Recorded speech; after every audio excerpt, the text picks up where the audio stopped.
Bonjour les beaux rayons de soleil et bienvenue pour un nouveau vlog Inspiration Carte. Donc voilà, ça ce sont les jeux avec lesquels j'ai travaillé la semaine dernière. Et la semaine dernière nous étions, que je regarde mon calendrier, nous étions, donc c'était la semaine du 10 au 16 juin et aujourd'hui nous sommes le 17 juin. Donc ça ce sont les jeux que j'avais envie d'utiliser, donc le tarot des rêves de Gaïa, le grand jeu divinatoire du cristal et sorcière, charme et sortilège, qui est un petit coffret divinatoire. Alors je vais vous montrer ça tout de suite. Donc évidemment celui-ci il est très très connu, hein, le tarot des rêves de Gaïa. Le livret est super bien fait, j'en ai fait la review, donc n'hésitez pas à aller voir ce qu'il en est. Voilà. Il est très intéressant, il y a beaucoup de phrases clés, il y a beaucoup de mots-clés, les blocages possibles, les significations. Voilà, je le trouve vraiment pas mal. Donc voilà. Alors, je vais vous montrer quelques cartes. Voici donc le dos des cartes. Alors, je sais qu'il y a pas mal de lumière. Si je vous montre à l'envers, ça va pas le faire. Non, ça ne le fait pas trop. Comme ça. Mais enfin, voilà, vous avez quand même déjà vu passer ce deck de nombreuses fois, n'est-ce pas? Donc, il y a une énergie qui est très feu et une énergie très terre, je trouve, dans ce jeu. Pour moi, c'est les deux éléments qui ressortent le plus, même si on a une suite avec des coupes, hein, il n'y a rien à faire. Je ressens beaucoup plus ce côté terre et feu mélangés que le côté émotionnel et le côté pensée, spirituel, logique, etc. Je ne sais pas vous ce que vous en pensez, mais bon, c'est très agréable de travailler avec ce jeu. Je ne pensais pas, parce que j'ai eu du mal, moi, à me le procurer. Quand il est sorti en anglais, j'ai hésité pendant très longtemps. Et voilà, maintenant qu'il est en français, ben, je sais pas, oui, ça, à force de travailler avec, en fait, je l'apprécie de plus en plus. Donc voilà, c'était très agréable de travailler avec ce jeu-là. Alors, j'ai également travaillé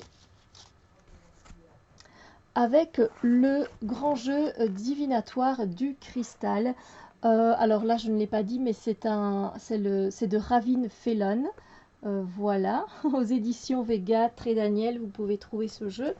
Et ici, c'est un vieux jeu. Et c'est de qui?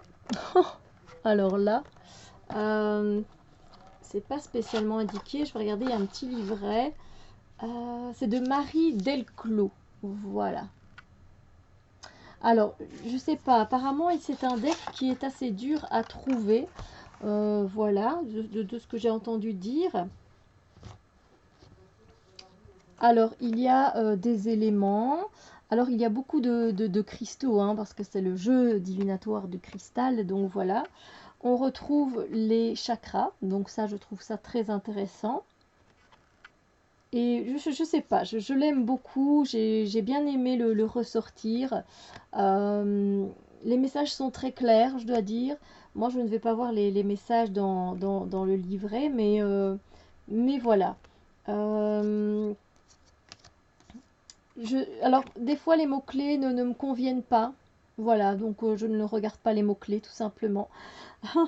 C'est à vous de faire de toute façon, de la manière dont vous voulez, hein, mais voilà. C'est un deck, du coup, qui complétait assez bien celui-ci.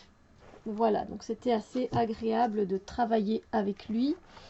Et ensuite, donc j'ai travaillé avec les petites sorcières ici que vous allez voir. Alors le mélange des trois, bah, c'est pas top, j'ai envie de dire. Voilà, on a des cartes qui sont avec des bords noirs, puis on a ici des bords blancs et on a une énergie un peu plus... Les énergies sont totalement différentes en fait de l'un à l'autre, et ici aussi. Et ici c'est de Gillian Kemp. Voilà, alors il est dur à... Enfin, je pense qu'il n'est pas si évident à trouver que ça. Vous pouvez peut-être le trouver d'occasion. Moi, je l'avais trouvé d'occasion et je le trouvais très mignon. Donc voilà. Alors, il y a des charmes et des sortilèges, effectivement, dans le petit bouquin. Moi, ça ne m'intéresse absolument pas. Voilà, parce que les charmes qui sont présentés, je vais prendre au hasard, voilà. C'est vraiment, voilà, pour chasser vos soucis, on vous met dans une pièce plongée dans l'obscurité, allumer une bougie bleue afin de symboliser l'élément air, verser une poignée de sel de mer dans un plat, ajouter 3 pincées de thym, de sauge et de romarin séché, saupoudrer la flamme avec une pincée du mélange, quand la flamme devient bleue, prononcez ces mots, etc. Donc voilà, je ne suis pas du tout le style à faire ce genre de rituel ou de petits sortilèges. Et en fait, on se retrouve ici dans ce petit coffret avec des sorcières positives, entre guillemets, et des sorcières négatives, entre guillemets. Donc, je vais vous montrer tout ça. Donc, celles qui sont en rouge, ben, c'est les sorcières négatives. Bon, alors, moi, je trouve pas que la sorcière du balai, elle est spécialement négative. Mais dans le petit livret, on a un petit mot, évidemment, par rapport à cette sorcière. Donc, c'est peut-être une personne de notre entourage, etc. Donc, voilà. Et puis, tout ce qui est en jaune, ce sont les sorcières positives. Voilà, la sorcière heureuse. Je l'ai tirée, celle-là, c'est comique. Alors les cartes, elles sont cartonnées, c'est pas le top du top hein, au niveau de la qualité, je dois vous dire. D'ailleurs, il y en a une qui est déchirée. Elle était déjà comme ça quand je l'ai reçue. Mais c'est pas très grave, ma foi. C'était vraiment un d'occasion. J'ai pas payé très cher. Voilà, donc de belles petites illustrations. Après, intuitivement, on ne sait pas faire grand-chose. Moi, à chaque fois, je suis allée voir dans le livret, voilà, tout simplement. Et ça correspond bien. Donc, celle-là, je l'ai eu 2 fois. Voilà, après, il y a toujours des gens qui se moquent, qui rigolent, etc. Des fois, ce sont des enfants entre eux, etc. Donc voilà, mais les messages pour moi étaient assez corrects, assez justes. Donc voilà. Bien sûr, je vous en ferai une review parce que je ne l'ai pas encore fait, ni d'ailleurs de ce vieux jeu non plus. Donc voilà, mais la review de celui-là, ben, elle est déjà faite, donc vous pouvez aller la voir. Alors, on va continuer. Et là, je vais vous survoler les cartes avec lesquelles je travaille cette semaine. Bah oui, parce que sinon, je vais tout vous dévoiler, ça va pas aller. Et la semaine prochaine, je vous dirai pas si j'ai apprécié ou pas. Et cette semaine, je travaille avec le Trip-in-Wait Tarot c'est marqué, hein, de Christine Aguiar. Ensuite, j'ai repris mon oracle du monde d'Émilie de Dieu. Et j'ai repris un vieux jeu également que j'ai depuis longtemps, le Spirit of the Real Meditation Deck de Linda et Washina. Voilà, et les trois ensemble, ça donne pas mal du tout. Voilà, ils sont très colorés.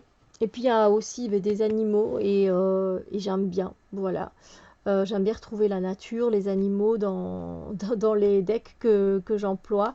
Donc je vous montrerai tout ça donc la semaine prochaine.